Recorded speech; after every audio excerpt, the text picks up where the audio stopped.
Welcome back to the deep dive.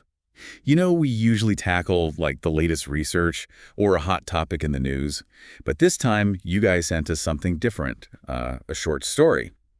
And, well, we had to take a closer look. Ready for a deep dive into fiction. It's amazing how stories can sneak up on you, Like sometimes a simple tale can make you think about things you wouldn't normally consider. Exactly. And this story is set in the Kingdom of Siam, where the king has 9 daughters. And get this, he named them after the months of the year. So you've got Princess January, Princess February, all the way to September. I mean, talk about organization. It does make you wonder about him, though, right? I mean, naming your kids like entries in a planner, does that hint at like a need for control, maybe? That's a great point. And it kind of connects to his birthday tradition, too. Instead of getting gifts, he gives them. And this year, it's parrots. Beautiful green parrots in these fancy gold cages, one for each princess. And even the parrots, it seems, are expected to like conform. They're trained to say things like God save the king in a bunch of different languages. So they're like little programmed robots, just repeating phrases without, actually meaning it. Yeah, exactly. And it makes you think about the king's advisors, too, doesn't it? Like, are they really speaking their minds or just telling him what he wants to hear? Just like those parrots. Interesting parallel. But anyway, in this world of, order and control, we meet Princess September, and she seems a bit different. When her parrot dies, she's genuinely heartbroken, like really devastated. Yeah, but the queen, she's like, get over it. It's just a bird. Talk about a contrast in personalities. Right? Totally.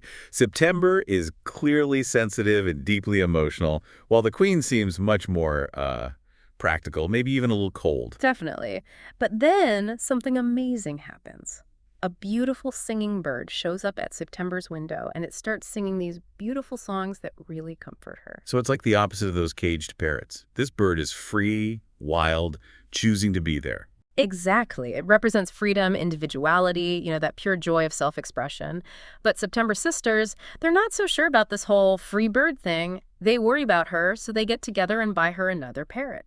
Wait, really? So their idea of helping is to, cage another bird? Yep. Safety first, they tell her. Keep it caged so it doesn't fly away. And this is where the story starts to dig into a really big question, the tension between control and freedom. Not just for the bird, but also in relationships in general. Wow, I hadn't thought about it like that. So does September actually listen to them? She does. She cages the bird, thinking she's doing the right thing, trying to protect it. But the bird's reaction, let's just say it doesn't go so well. So yeah, remember how September caged the bird, thinking it was for the best? Well, it didn't exactly thrive, Yeah, it was like heartbreaking. The bird just, I don't know, it lost its spark.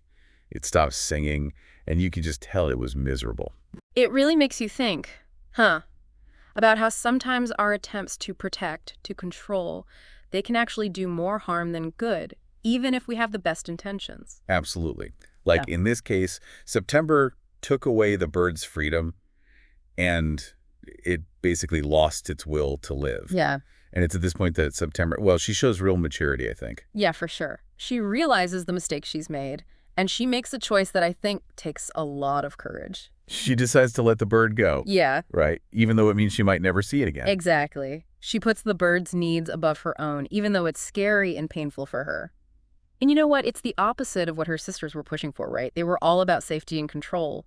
But September, she chooses to trust. And it's interesting because letting go is often seen as irresponsible. Yeah. Right. But in this case, it feels like the most responsible thing she could do. That's such a good point. It makes you question those traditional ideas of responsibility, doesn't it?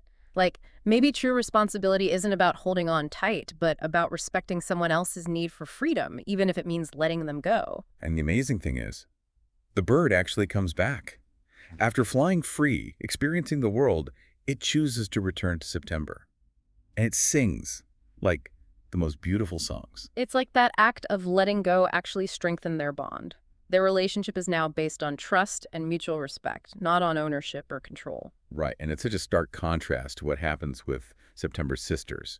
With their closed windows and their fear of the unknown, they end up, well, the story describes them as ugly and disagreeable. It's like their attempts to control everything backfire on them. It's a powerful image, isn't it? The idea that trying to shut ourselves off from the world, from new experiences, might actually make us, I don't know, kind of shrivel up inside. Yeah, it's like their fear of letting go actually limits their own growth, their own potential for happiness. So what can we learn from all of this? Like, how can we apply these ideas to our own lives? Well, I think it challenges us to think about the areas where we might be holding on too tightly, whether it's to a relationship, a belief, or even to a certain outcome. Like, what would it look like to embrace a little more freedom, a little more trust? That's a great question. And it leads us to another really interesting part of this story. Remember how September keeps her window open day and night? Oh, yeah, that's a really powerful symbol, isn't it? What do you think it represents? It makes you wonder, doesn't it? Like, what does that open window really mean? I mean, on the surface, it's letting the bird come and go, Yeah. right?